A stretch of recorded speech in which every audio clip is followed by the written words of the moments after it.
नमस्कार, आप सभी का स्वागत है। आज हम एक नई श्रृंखला आरंभ कर रहे हैं, इतिहास।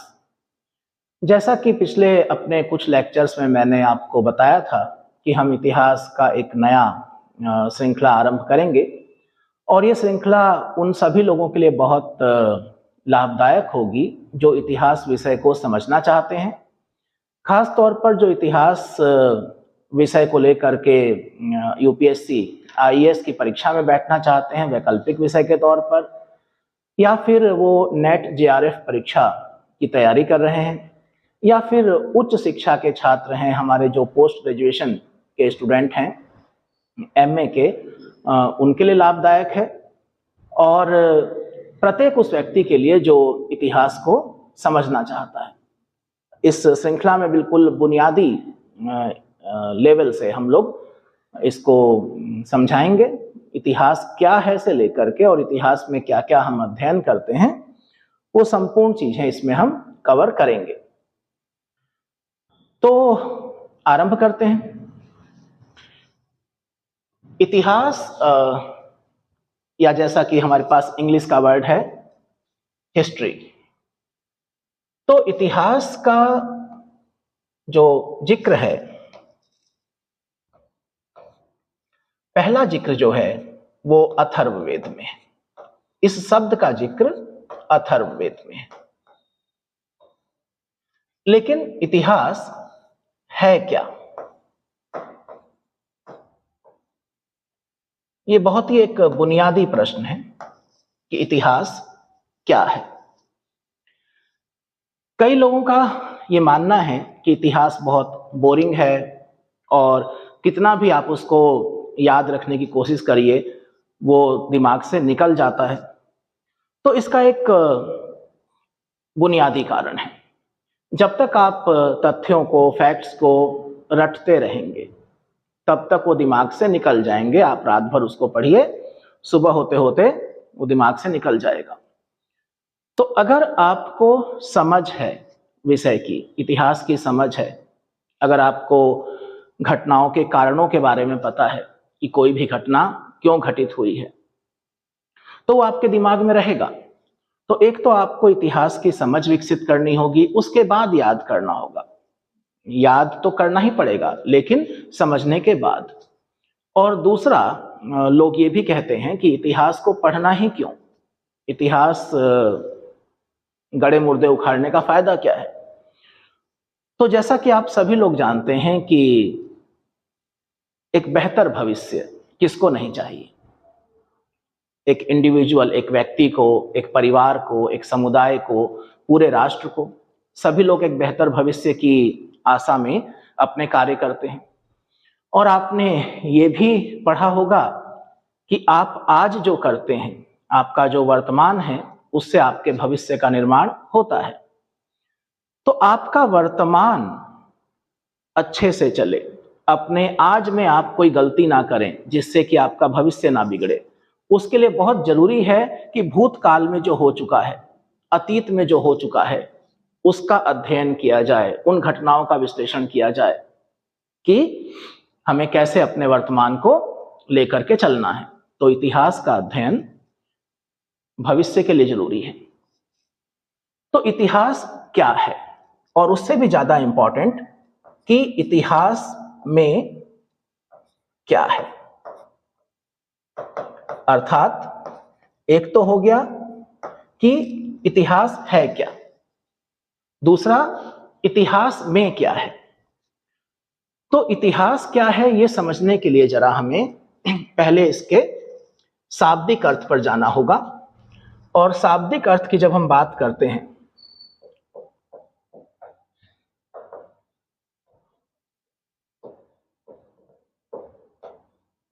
तो इतिहास का जब हम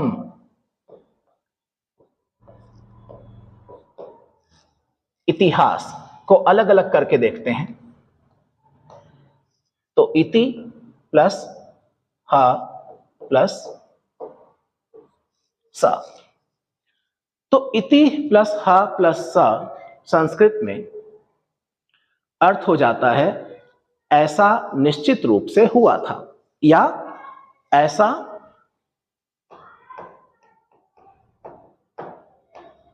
हुआ था। तो जब हम लिखते हैं कि ऐसा हुआ था, तो ये अपने आप में एक प्रश्न छोड़ देता है कि क्या हुआ था।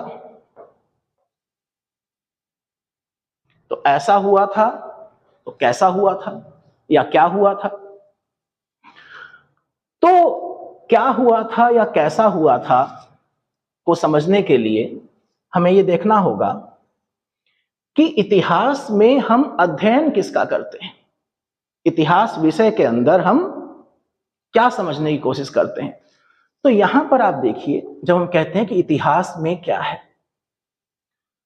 तो मान लीजिए हम कहें कि आज से लाखों वर्ष पहले पृथ्वी की उत्पत्ति हुई। लाखों वर्ष पहले, कुछ 2-2.5 अरब वर्ष हो चुके हैं। लाखों वर्ष तो जियोलॉजिकल कैलेंडर में बहुत छोटा सा समय है।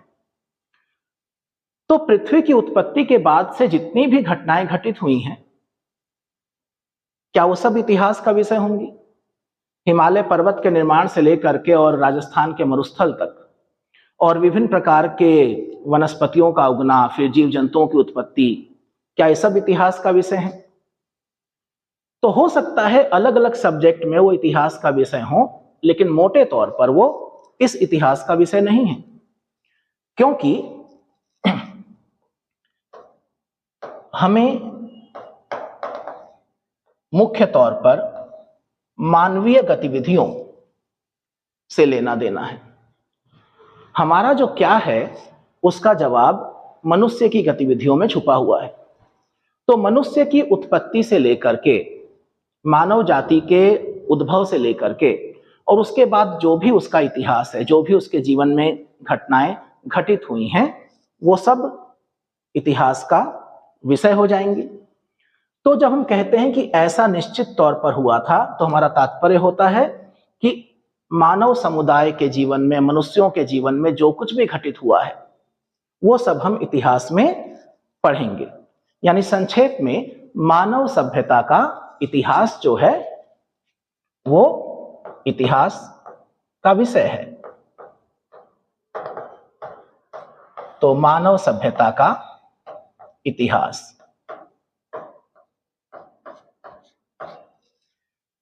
तो इतिहास शब्द से आपकी समझ में क्या आया कि इति प्लस हा प्लस सा, ऐसा हुआ था। तो क्या हुआ था? मानव जीवन में जो कुछ भी घटित हुआ है अतीत में, उसका अध्ययन हम इतिहास में करते हैं।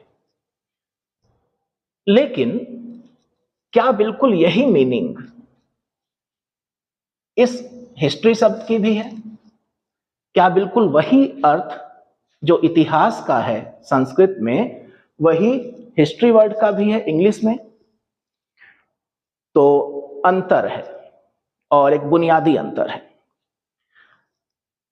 हिस्ट्री वर्ड जो है वो हिस्टोरिया से निकला है।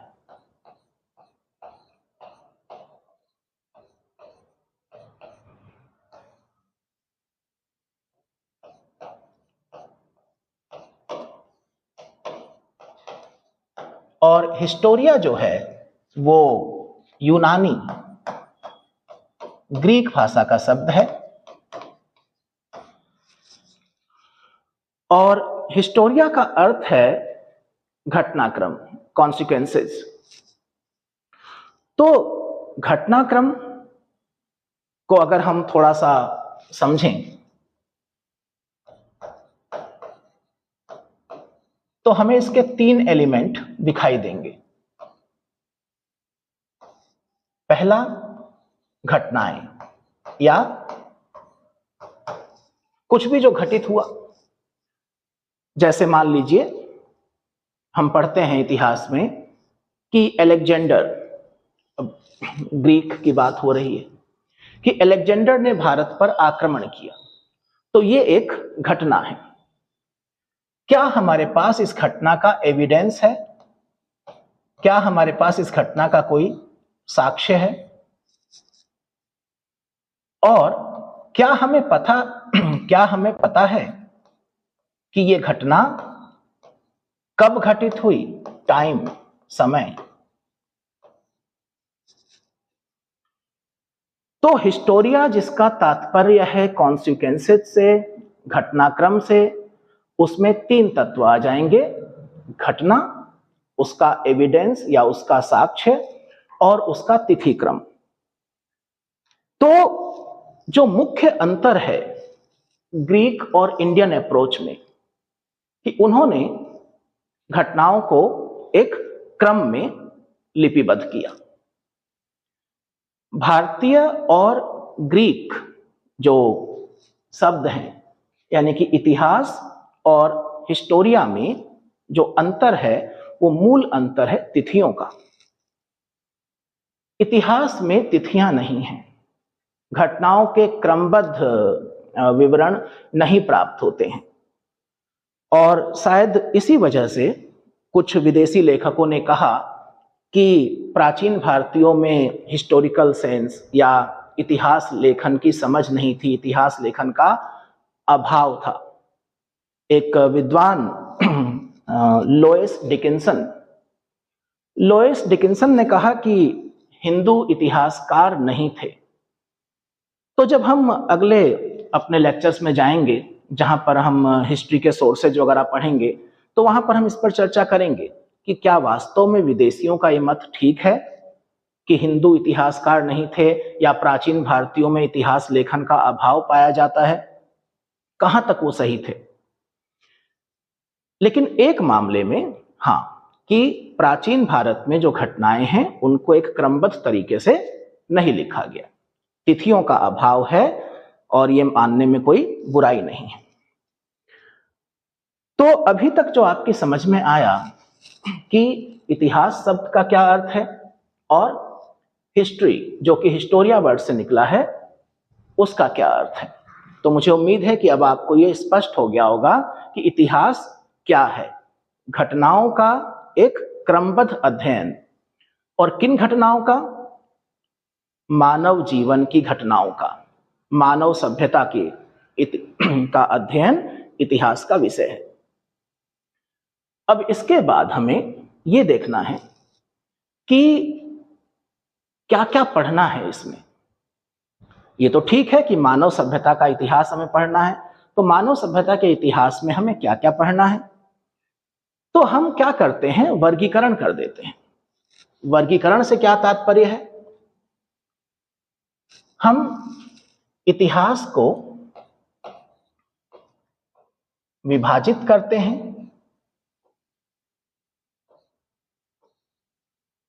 3 भागों में। तो अगर मैं आपसे पूछूं कि इतिहास के 3 भाग कौन से होते हैं, तो आप में से कुछ लोगों के मन में एक प्रकार का उत्तर आएगा, और कुछ लोगों के मन में एक दूसरे प्रकार का उत्तर आएगा।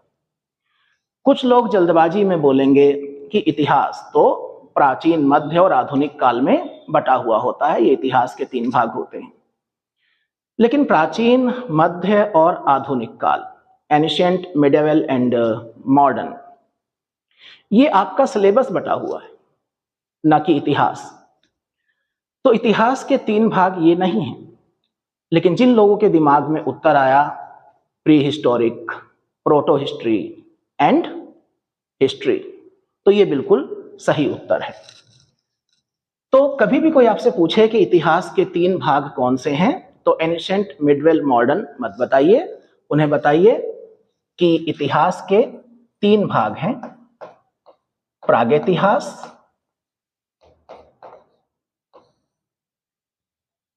आद्य इतिहास और इतिहास।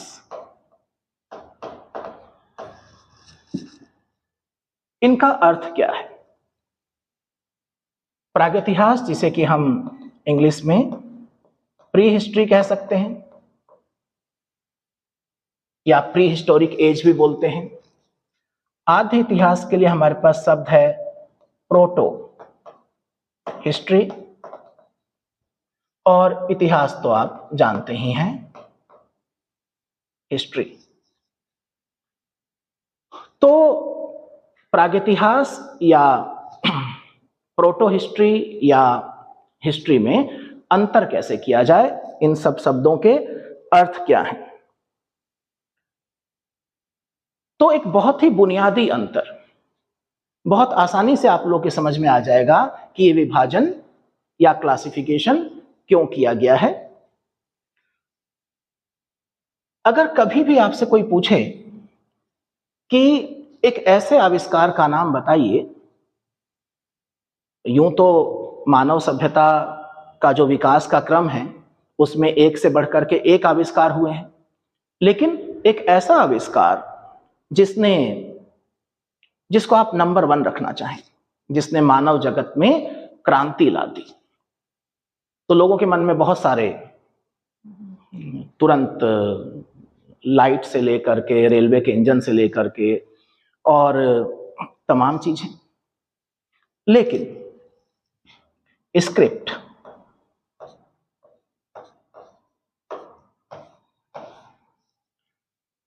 हालांकि आधुनिक समय में इसका जवाब होता है प्रिंटिंग प्रेस। अगर किसी एक तकनीकी आविष्कार को आप प्रथम स्थान पर रखना चाहते हैं तो वो है प्रिंटिंग प्रेस, क्योंकि प्रिंटिंग प्रेस ने विचारों को लोगों के बंधनों से मुक्त कर दिया। पहले किताबें हाथ से लिखी जाती थीं, बहुत महंगी होती थीं, सबको उपलब्ध नहीं होती थीं, और विचार या किताबें कुछ लोगों की मुट्ठी में थी, इसका मतलब नॉलेज, ज्ञान कुछ लोगों की मुट्ठी में था। तो आप समझ सकते हैं कि क्यों चारों ओर अज्ञानता का बोलबाला था। लेकिन प्रिंटिंग प्रेस ने विचारों को लोगों तक आसानी से पहुंचा दिया। तो प्रिंटिंग प्रेस जो है वो नंबर 1 पर रखा जाना चाहिए। लेकिन उससे भी पहले तो लिपि, हम सभी लोग बोलने की क्षमता के साथ जन्म लेते हैं, लेकिन भाषा धीरे धीरे उसका उद्भव हुआ, और शुरुआती दौर में हम लोग बस बोलते थे, हमारे पास सिर्फ भाषा थी, हम उसको लिखना नहीं जानते थे, हम अक्षर बनाना नहीं जानते थे। तो ये एक क्रांतिकारी बदलाव था मनुष्य के जीवन में, जब उसने अपने शब्दों को अक्षरों में परिवर्तित कर लिया, जब उसने लिपि खोज ली। तो इसको मैंने क्यों बताया यहां पर, क्योंकि लिपि या लेखन कला ये मूल अंतर है इस विभाजन का। जो प्रागैतिहास है, प्रागैतिहासिक कालीन जो सभ्यताएं थीं, प्रागैतिहासिक काल के जो लोग थे, वो लिखना नहीं जानते थे, उनके पास लिपि नहीं थी। जब लिखना नहीं जानते थे, लिपि नहीं थी, तो किसी भी तरीके के साहित्य का सृजन या कुछ भी रिकॉर्ड्स वो मेंटेन ही नहीं कर सकते थे। तो लिखना और पढ़ना ये शब्द परस्पर संबंधित है ना। लिख नहीं सकते थे, पढ़ भी नहीं सकते थे। जब कुछ लिखा हुआ था ही नहीं तो पढ़ेंगे क्या। प्रोटो हिस्ट्री या आद्य ऐतिहासिक काल, तो प्रोटो हिस्ट्री में क्या हुआ कि उन्हें लेखन कला की जानकारी हो गई, वो लोग लिखना सीख गए, लेकिन जो उन्होंने लिखा वो समझ में नहीं आता।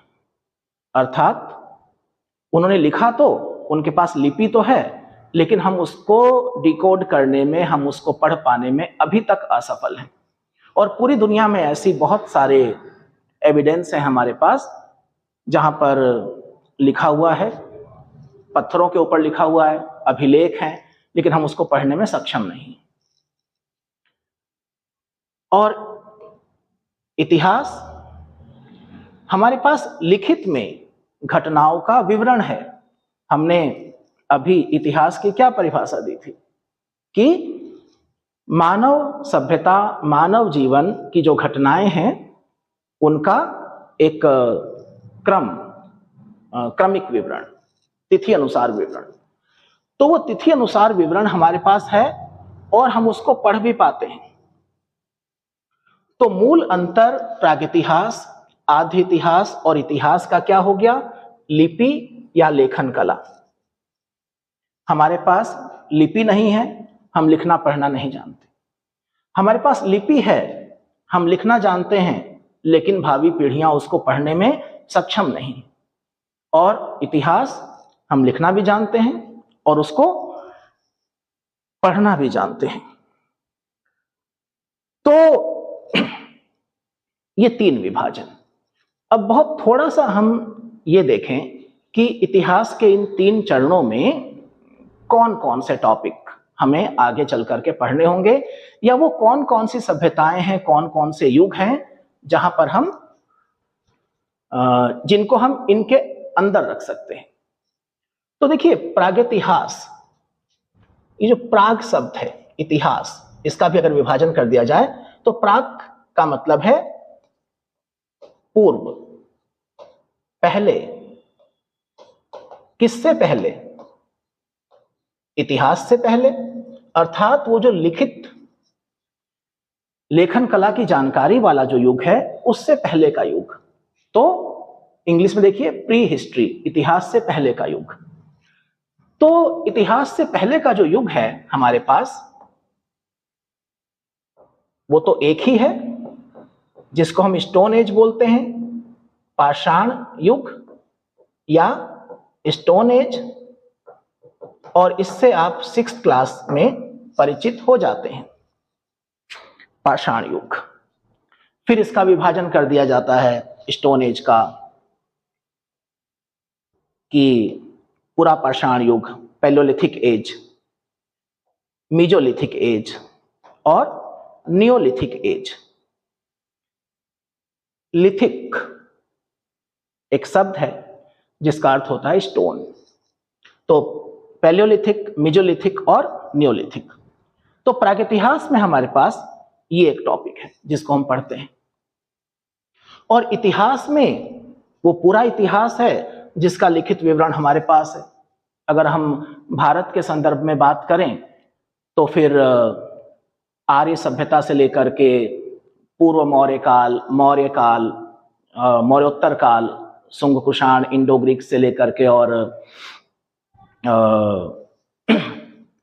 पार्थियंस और पहलव, पार्थियंस को ही पहलव कहा गया है, या फिर गुप्त साम्राज्य, वर्धन वंश, फिर राजपूत, उसके बाद दिल्ली सल्तनत, Mughal, British era.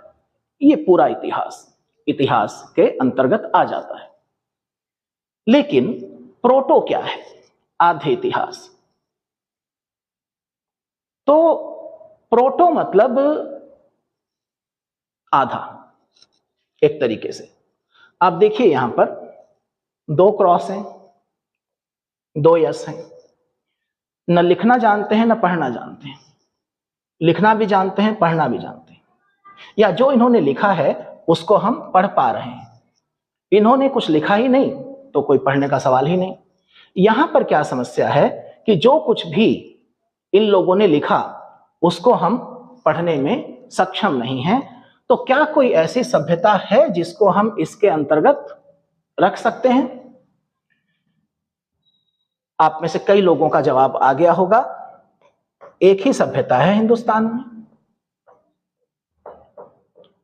Indus valley civilisation.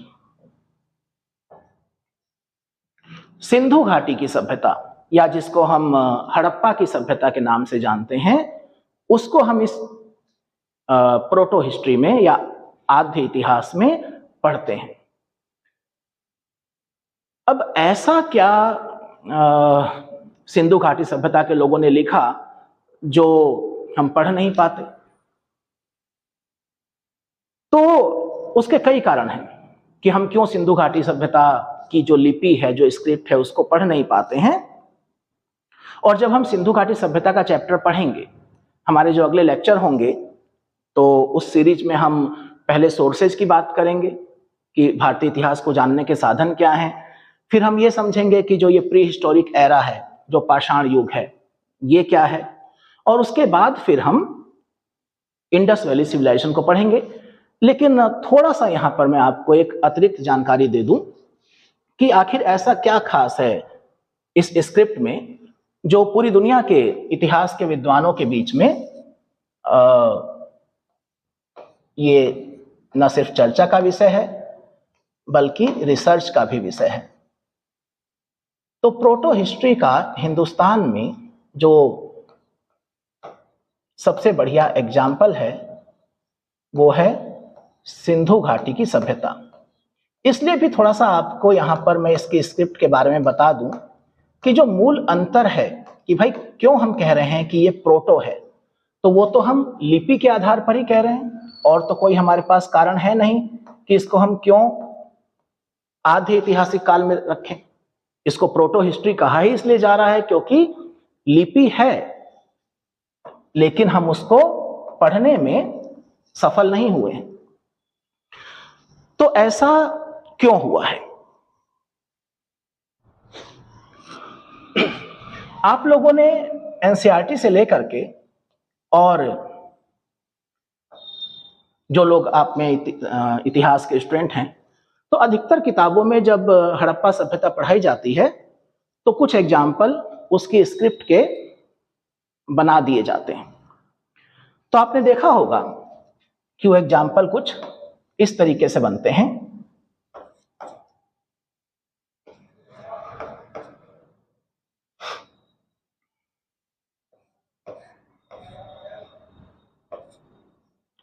या फिर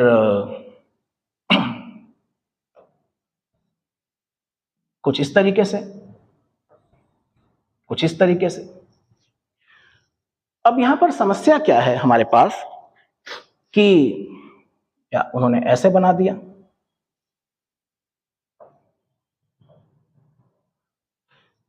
ये सब सिंधु घाटी सभ्यता के कुछ नमूने हैं। तो इनको देख करके आपको क्या समझ में आता है? ये कुछ प्रतीक से लगते हैं, कुछ सिंबल्स लगते हैं, यानी कि ये चित्र हैं, पिक्चर्स हैं। लेकिन है तो ये स्क्रिप्ट ना, सिंधु स्क्रिप्ट के ये क्या हैं? अक्षर हैं, भले ही वो चित्र की फॉर्म में है। तो क्यों हम सिंधु घाटी सभ्यता की स्क्रिप्ट को बोलते हैं चित्राक्षर?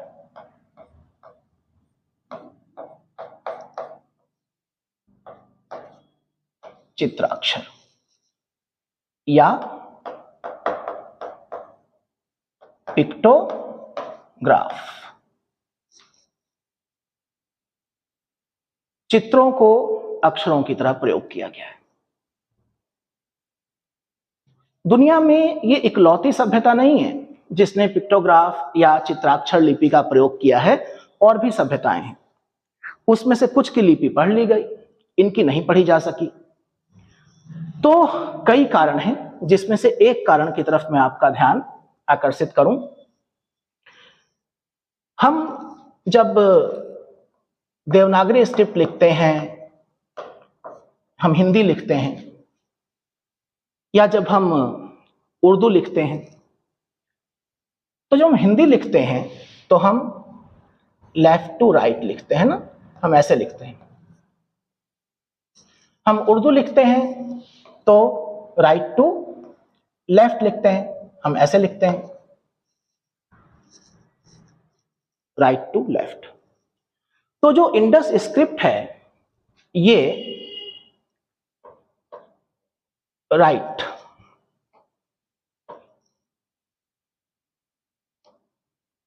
Indus script right to left लिखी जा रही है। यहां तक तो ठीक है कि राइट टू लेफ्ट लिखी जा रही है, लेकिन उसके बाद अगली लाइन में ये लेफ्ट टू राइट हो गई, उसके बाद ये फिर राइट टू लेफ्ट हो गई। यानी ये इस तरीके से एक खेल खेल रहे हैं,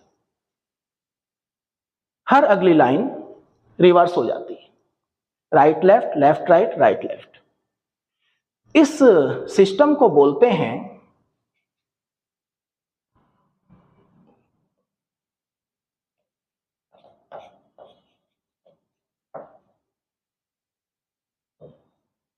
बूस्ट्रोफेदन। तो ये जो right left, left right, right left वाला कॉम्बिनेशन है, इसको क्या बोलते हैं? बूस्ट्रोफेदन। अब ये जो बूस्ट्रोफेदन है, ये बड़ा दिलचस्प है। जो बूस्ट्रो वर्ड है, ये अगेन एक ग्रीक शब्द है, और ग्रीक भाषा में बूस्ट्रो, वैसे तो BOU, बूस्ट्रो वर्ड इस्तेमाल किया गया है ऑक्स या काऊ, बैल के लिए।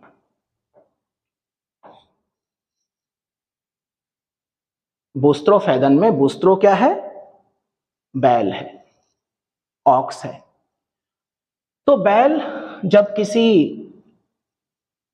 खेत में, जब उसका इस्तेमाल किया जाता है खेत की जुताई के लिए, तो वो कैसे काम करता है? तो बैल जो है वो ऐसे चलता है, फिर ऐसे आ जाता है, फिर ऐसे आता है, ऐसे।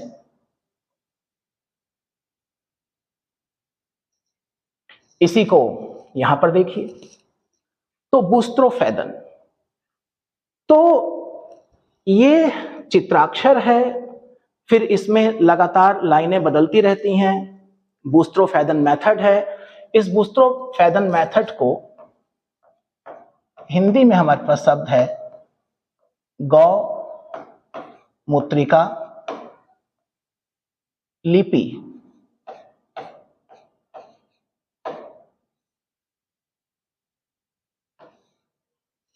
तो बूस्ट्रोफेदन या गौ मूत्रिका लिपि यहां पर इस्तेमाल की गई है।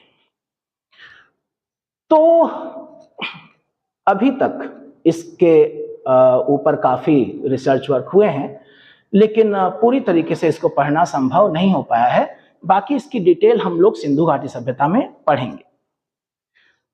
तो अब हमें इसके बाद क्या देखना होगा, एक बार जल्दी से देख लेते हैं कि शुरुआत से आप लोगों ने क्या समझा था, क्योंकि अब इसके बाद जो हम पढ़ेंगे वो इसका अगला स्टेप होगा। तो हमने देखा कि इतिहास क्या है और इतिहास में क्या है। तो हमने शाब्दिक अर्थ देखा, इति प्लस हास, यानी ऐसा ही हुआ था, कैसा हुआ था। मानव सभ्यता का जो घटनाओं का क्रम है उसको जानना इतिहास है। इंग्लिश में शब्द हिस्ट्री, जो कि ग्रीक हिस्टोरिया से निकला है। घटनाक्रम, उनका साक्ष्य, और उनको एक क्रम में रखना, तिथि में रखना। इसके बाद इतिहास का विभाजन, प्रागैतिहास, आद्य इतिहास, इतिहास, सब कुछ किस पर बेस्ड है? एक ही अंतर कि लेखन कला थी या नहीं थी। थी तो इतिहास है, नहीं थी प्रागैतिहास है। लेकिन थी और हम आज उसको पढ़ने में सक्षम नहीं है, जैसे कि सिंधु घाटी सभ्यता, तो उसको हम बोलते हैं कि ये प्रोटो हिस्ट्री है, अर्थात ये आद्य इतिहास है। अब इसके तो अब जो हमारे पास इसमें अगला टॉपिक है वो हमारा कि इतिहास में क्या है। इतिहास क्या है ये तो हमारी समझ में आ गया। इतिहास का हमने विभाजन भी कर दिया 3 भागों में, और हमारी ये भी समझ में आ गया कि इतिहास में मानव सभ्यता के बारे में जानकारी लेंगे। तो मानव सभ्यता के बारे में क्या जानकारी लेंगे, ये अब हम समझने का प्रयास करेंगे। इतिहास में हम पढ़ेंगे क्या, मानव सभ्यता के किन किन पहलुओं की जानकारी हम इसमें लेंगे। तो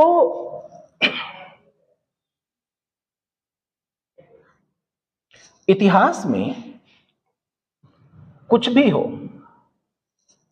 कुछ भी हो से मतलब कुछ भी क्या होगा,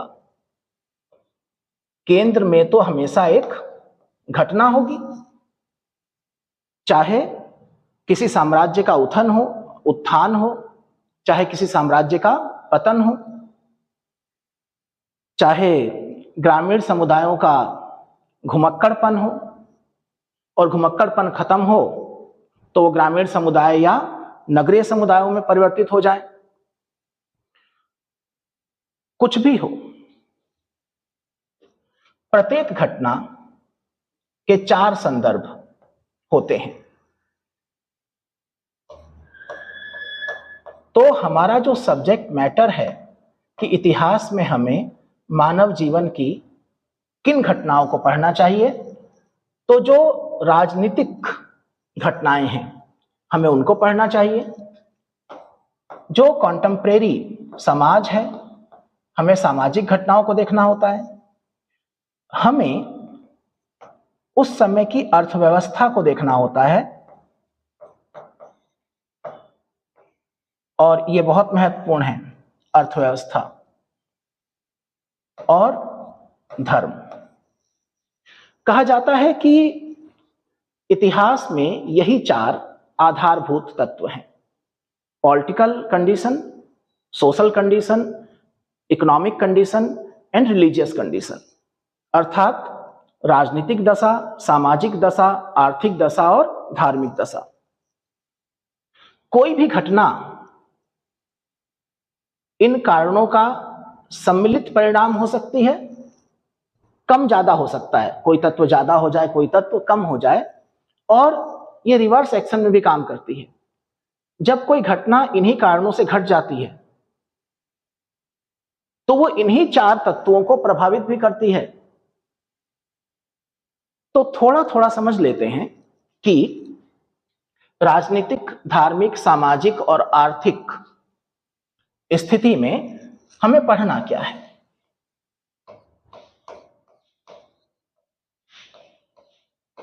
तो राजनीतिक कंडीशन या दशा,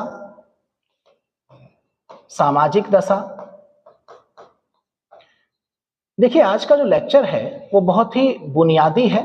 इतिहास की एक बेसिक अंडरस्टैंडिंग आप लोगों को देने का प्रयास किया जा रहा है। अर्थव्यवस्था या आर्थिक दशा और धार्मिक दशा। तो इसको आप पेशेंस के साथ ध्यान से सुने। और YouTube की दुनिया में ये थोड़ा सा कमी आ गई है, पेशेंस। हम छोटे छोटे शॉर्ट्स और वीडियो देखना चाहते हैं और थोड़ा लंबी वीडियो में हम ऊब जाते हैं। लेकिन मुझे विश्वास है कि आप में से जो लोग भी सब्जेक्ट को समझना चाहते हैं और जो डे 1 से हमारे साथ जुड़े रहेंगे, तो उन्हें इतिहास की बहुत बेहतर समझ आ जाएगी। बस पेशेंस रखिए। और पेशेंस एक ऐसी चीज है जो सिर्फ यहीं पर काम नहीं आएगी, वो आपके जीवन में प्रत्येक कदम पर आपको बहुत मजबूत बनाएगी। धैर्य मूल मंत्र है। तो राजनीतिक दशा में हम किसके बारे में पढ़ें? राज्य के बारे में, राजाओं के बारे में। अब प्राचीन काल और मध्य काल तो पूरा जो इतिहास है वो राजाओं का ही इतिहास है, राजवंशों का इतिहास है। तो हम राजवंशों के उत्थान और पतन को पढ़ते हैं, और इन राजवंशों के द्वारा, राजाओं के द्वारा जो पॉलिसीज बनाई जाती हैं, जो नीतियां बनाई जाती हैं, हम उनके बारे में पढ़ते हैं। किसी साम्राज्य का उत्थान कैसे हुआ, किसी साम्राज्य का पतन कैसे हुआ, किस राजा ने क्या नीति बनाई, और जब उसने एक नीति बनाई, फिर चाहे वो अशोक हो या अलाउद्दीन खिलजी हो, तो उसने कॉन्टेम्परेरी सोसाइटी को, इकोनॉमी को, यहां तक कि रिलीजन को कैसे प्रभावित किया। तो राजनीतिक दशा में हम राजाओं की पॉलिसीज को पढ़ते हैं, राजवंशों के बारे में पढ़ते हैं, प्रशासन के बारे में पढ़ते हैं। हालांकि युद्ध कौशल, डिफेंस स्टडी एक अलग सब्जेक्ट है, लेकिन थोड़ा बहुत तो हम लोग पढ़ते ही हैं कि आखिर पानीपत के प्रथम युद्ध में बाबर ने क्या स्ट्रेटजी अपनाई, या भारत में तुर्कों की सफलता के क्या कारण थे, या प्राचीन भारत में अगर मगध सफल रहा तो उसने किस प्रकार की युद्ध नीति अपनाई थी, क्या रणनीति अपनाई थी। तो प्रशासन, नीतियां, युद्ध, ये सब हम राजनीतिक दशाओं में पढ़ते हैं। सामाजिक दशा, समाज, निश्चित तौर पर मानव समाज। इतिहास अध्ययन ही मानव समाज का है। तो मानव समाज जो है उसकी प्रत्येक गतिविधि, उसके आपसी संबंध, समुदाय, उनके रीति रिवाज, उनके द्वारा मनोरंजन के साधन, कला और स्थापत्य साहित्य के क्षेत्र में उनके द्वारा की गई प्रोग्रेस, विवाह करने के प्रकार से लेकर के और पितृसत्तात्मक, मातृसत्तात्मक समाज तक, नगरीय और ग्रामीण समाज, सब कुछ हमारे अध्ययन का विषय रहता है, किसी युग में कम, किसी युग में ज्यादा। मैंने पिछले पेज पर कहा था कि अर्थव्यवस्था बहुत महत्वपूर्ण है। अर्थव्यवस्था इतनी महत्वपूर्ण है कि कहा भी जाता है कि जैसा आपकी इकोनॉमी होगी वैसी आपकी सोसाइटी होगी। अर्थात किसी अर्थव्यवस्था को देख करके वहां के लोगों के बारे में बताया जा सकता है, सोसाइटी के बारे में बताया जा सकता है। तो इकोनॉमी समाज को बदल देती है। एक दो छोटे से एग्जाम्पल यहां पर मैं दूं आपको कि इकोनॉमी समाज को बदल देती है। शुरुआती दौर में हम सभी लोग, हमारे तमाम पुरखे घुमक्कड़, शिकारी की भूमिका में थे। अपने भोजन की तलाश में वो यहां से वहां भटकते रहते थे। फिर उन्होंने पशुपालन की तरफ ध्यान केंद्रित किया, उन्होंने कुछ पशुओं को पालतू बना लिया। रहे वो घुमक्कड़ ही, क्योंकि पशुओं को खिलाने के लिए उनके पास कोई व्यवस्थित तरीका नहीं था कि उन्होंने खेत में चारा उगा लिया। कृषि के बारे में जानकारी नहीं थी। तो जैसे ही उनको बेहतर तरीके से खेती बाड़ी करनी आ गई, कृषि करनी आ गई, उनके जीवन में, उनके समाज में जबरदस्त बदलाव आ गया। उनका घुमक्कड़पन स्टेबल हो गया, स्थायित्व आ गया। तो कृषि ने जीवन में क्या दिया? स्टेबिलिटी दी, स्थायित्व दिया। अब वो गांव बना करके रह सकते थे, अपने पशुओं को अपनी खेती की बदौलत पाल सकते थे। और जब कृषि ने सरप्लस प्रोडक्शन शुरू किया, जब कृषि ने, लोगों ने अपनी खाने पीने से ज्यादा उत्पादन करना शुरू किया, सरप्लस प्रोडक्शन, तो इस अधिशेष उत्पादन ने किसको जन्म दिया? व्यापार को। और निश्चित तौर पर बिना सरप्लस प्रोडक्शन के ग्रामीण समुदाय नगरीय समुदायों में नहीं बदल सकते थे। तो एक छोटा सा एग्जाम्पल है कि कैसे अर्थव्यवस्था जो है वो व्यापार से लेकर के नगरीकरण तक को बढ़ावा देती है, और नगरीय समाज, एक ग्रामीण समाज नगरीय समाज में आ जाता है। या फिर और अगर हम एक एग्जाम्पल लें, लगभग पूरी दुनिया में जितनी भी संस्कृतियां पाई जाती हैं, तो जो पशु मूलक कम्युनिटी होती हैं, पशु मूलक समाज होते हैं, और जो एग्रीकल्चर ओरिएंटेड कृषि मूलक समाज होते हैं, ये सब हम आगे चल करके पढ़ेंगे। बस मैं यहां पर जरा आपको अर्थव्यवस्था का इतिहास में महत्व बताना चाह रहा हूं, तो इसलिए एक दो पॉइंट बता रहा हूं। अदरवाइज तो टॉपिक हमारा हो चुका है कि हमें 4 स्थितियां पढ़नी है। पूरी दुनिया में पशु मूलक समाजों में एक खास बात पाई गई है।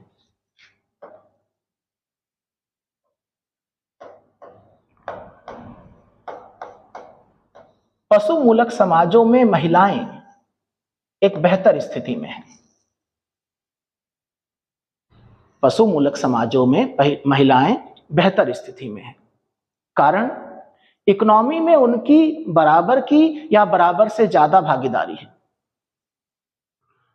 तो आर्थिक तौर पर आपका अपने पैरों पर खड़े होना निश्चित तौर पर समाज में आपके स्तर को बढ़ा देता है। लेकिन कृषि मूलक समाज में महिलाएं उतनी बेहतर स्थिति में नहीं है जितनी बेहतर स्थिति में वो पशु मूलक समाजों में थी, क्योंकि इकोनॉमी में उनकी भागीदारी कम हो गई है। जब हम ऋग्वैदिक काल पढ़ेंगे, उत्तर वैदिक काल पढ़ेंगे, तो इसको मैं और ज्यादा स्पष्ट करूंगा, आप भी सोचिएगा। इसके अलावा धर्म, इतिहास में धर्म का अपना महत्व है।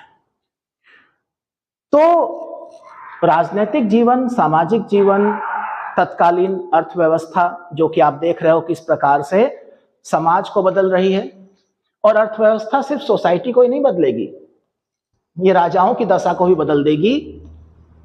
केंद्र बिंदु जो है वो अर्थव्यवस्था है, वो धर्म के स्वरूप को भी बदलने की ताकत रखती है। तो इस प्रकार से आप देख सकते हैं कि इतिहास में क्या है, राजनीतिक, सामाजिक, आर्थिक और धार्मिक दशा हम पढ़ेंगे। मोटे तौर पर कोई भी घटना कब हुई, तिथि महत्वपूर्ण है, उसके बाद कहां हुई और क्यों हुई, तो कब, कहां, क्यों, और अंततः प्रभाव, इन सबको वो कैसे प्रभावित करेगी। तो आप जुड़े रहिए हमारे साथ। अगर आप हमारे चैनल पर नए हैं तो उसको सब्सक्राइब करिए, और ये सीरीज लगातार चलती रहेगी। हमारी जो अन्य सीरीज चल रही हैं, जैसे कि ल्यूसेंट प्लस वर्कबुक प्रोग्राम चल रहा है, previous years questions PYQ plus workbook चल रहा है, उत्तराखंड वाणी प्लस वर्कबुक चल रहा है। ये प्लस वर्कबुक क्या है, हम साथ साथ कोशिश कर रहे हैं नोट्स प्रोवाइड करने की PDF फॉर्म में, लेकिन वर्कबुक के फॉर्म में, कि आपको पूरे नोट्स बना के ना दिए जाएं, आप खुद मेहनत करें। तो हम क्वेश्चंस लिख करके छोड़ दे रहे हैं, 1 वर्ड मैक्सिमम 20 वर्ड, आप उनके आंसर्स लिखिए किताब में से देख करके। और ये वर्कबुक आपको कहां से मिल रही हैं, हमारे टेलीग्राम चैनल पर जाइए, वहां से आप डाउनलोड कर सकते हैं। साथ ही साथ आप हमारे व्हाट्सएप चैनल को भी ज्वाइन कर सकते हैं। बेनिफिट ये होगा कि उसके ऊपर रोज कुछ ना कुछ आपको PDF फॉर्मेट में नोट्स मिलते रहेंगे, यहाँ तक कि किताबों की भी PDF मिल जाएंगी, जो सीरियस स्टूडेंट्स हैं उनको पढ़ने में जो मटेरियल आपको नहीं मिल पाता है। और सबसे बड़ी बात, जैसे आपने आज का लेक्चर सुना, ये लेक्चर YouTube पर आप देख पाएंगे। बोर्ड पर जो चीजें आती हैं, जैसे यहाँ पर ये बोर्ड पर मैंने जो लिखा हुआ है, 6 पेज हमारे पास हैं, तो इसका PDF भी आपको हमारे व्हाट्सएप चैनल पर अवेलेबल हो जाएगा, ताकि जब आप पढ़ें तो इसको एक बार दोबारा से YouTube के साथ मिला करके पढ़ सके। तो उम्मीद है कि आज का जो लेक्चर है वो आपको समझ में आया होगा, और कुछ भी अगर आपको नहीं समझ में आया है, या आपकी कोई राय है कि इसमें हम और क्या कर सकते हैं, तो कमेंट्स का स्वागत है। स्क्रीन पर व्हाट्सएप नंबर भी हैं, आप पर्सनली व्हाट्सएप करके सलाह दे सकते हैं, या आपकी कोई समस्या हो सब्जेक्ट से रिलेटेड तो वो आप व्हाट्सएप पर मुझसे पूछ सकते हैं। जहां तक संभव होगा मैं आपको रिप्लाई करूंगा। देर हो सकती है बट करूंगा जरूर।